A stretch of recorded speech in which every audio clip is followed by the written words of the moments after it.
Welcome to Telangana వెలుగు. నేను మీ రాజు. So రెండు రాష్ట్రాల్లో సీఎంలు ఓడిపోవడం అనేది జరిగింది. ఎక్కడెక్కడంటే తమిళనాడు సీఎం స్టాలిన్ కావచ్చు, పశ్చిమ బెంగాల్ సీఎం మమతా బెనర్జీ కావచ్చు, మరి ఘోరంగా చిత్తుగా ఓడిపోవడం అనేది జరిగింది.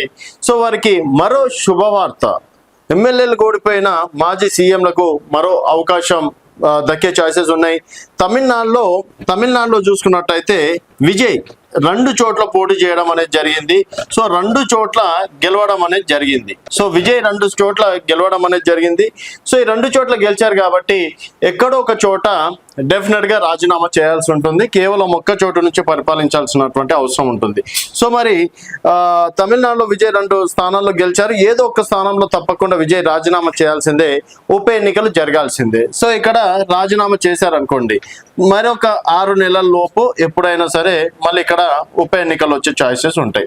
మరి ఉప ఎన్నికల్లో ఆ స్థానం నుంచి టీవీకే తరపున త్రిష పేరు ప్రధానంగా వినిపిస్తుంది. ఎందుకంటే గతంలో త్రిష నాకు సీఎం కావాలి అని ఉంది అని చెప్పేసి తన మనసులోని మాట చెప్పడం, కేవలం త్రిష కోసమే విజయ్ సీఎం అయ్యారని చెప్పేసి చెప్పడం. నిన్న ట్రోల్స్ చూసుకున్నట్టయితే నిన్న త్రిష బర్త్డే సందర్భంగా ఎవరన్నా డైమండ్ నెక్లెస్ ఇంకేదో గిఫ్ట్ ఇస్తాడు, కానీ విజయ్ మాత్రం సీఎం పీఠాన్ని త్రిష గిఫ్ట్ గా ఇచ్చాడని చెప్పేసి. అలాగే పుష్ప సినిమాలో ఇక్కడ శ్రీవల్లి అడిగినట్టు నాకు సీఎం తోటి ఫోటో కావాలని అడిగితే ఏకంగా సీఎం ని మార్చి వారి అంటే శ్రీవల్లి ఇంటికి భోజనానికి తీసుకురావడం, ఇట్లా రకరకాలుగా ట్రోల్స్ జరిగినాయి.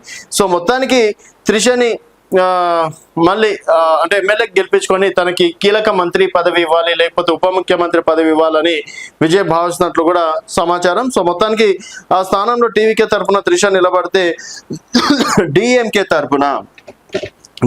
తరపున స్టాలిన్ నిలబడి త్రిషను ఓడిస్తే ప్రధాన ప్రతిపక్ష నాయకుడి హోదా స్టాలిన్ కి దక్కుతుంది. సో ఇప్పుడు ప్రధాన ప్రతిపక్ష హోదా అనేది డెఫినెట్ గా డిఎంకేకి ఉంది కాబట్టి ఒకవేళ త్రిషని ఓడించింది అనుకోండి, డెఫినెట్ గా స్టాలిన్ కి ప్రధాన ప్రతిపక్ష హోదా అనేది దక్కుతుంది. మరి అధికారంలో ఉన్నటువంటి టీవీకేని ఓడించడం అంత సులువైనటువంటి పనే అనేది వేచి చూడాల్సిన విషయం. సో ఆ రకంగా స్టాలిన్ కి మాత్రం మరొక అవకాశం మాత్రం ఉందని చెప్పేసి సందర్భంగా చెప్పుకోవచ్చు. అలాగే పశ్చిమ బెంగాల్ చూసుకున్నట్టయితే బెంగాల్లో సువేదు అధికారితో పాటు 2 బీజేపీ అనుకూల ముస్లిం నేత 2 స్థానాల్లో గెలిచారు. దీంతో వీరు ఏదో ఒక చోట రాజీనామా చేసే 2 స్థానాల్లో ఉప ఎన్నికలు జరుగుతాయి. సో ఇక్కడ సువేదు అధికారితో పాటు భారతీయ జనతా పార్టీ అనుకూల ముస్లిం నేత కూడా 2 స్థానాలు, ఇక్కడ సువేదు అధికారి 2 స్థానాల్లో గెలిస్తే బీజేపీ ముస్లిం నేత కూడా 2 స్థానాల్లో గెలవడం అనేది జరిగింది. సో దాదాపుగా పశ్చిమ బెంగాల్లో వాళ్ళు ఒక్కొక్కటి ఉంచుకున్న ఇంకా 2 స్థానాల్లో అక్కడ ఉప ఎన్నికలు జరిగే అవకాశం ఉంటుంది. సో ఆ 2 ఉప ఎన్నికల్లో ఏదో ఒక చోట రాజీనామా చేయాల్సి వస్తుంది. చేసే 2 స్థానాల్లో ఉప ఎన్నికలు జరుగుతాయి. ఈ 2 స్థానాలు ఉప ఎన్నికలు జరిగితే దీంతో ఏదో ఒక స్థానంలో మమతా బెనర్జీ పోటీ చేసి ప్రధాన ప్రతిపక్ష నేత హోదా దక్కించుకునే అవకాశం ఉన్నట్లు కూడా సమాచారం.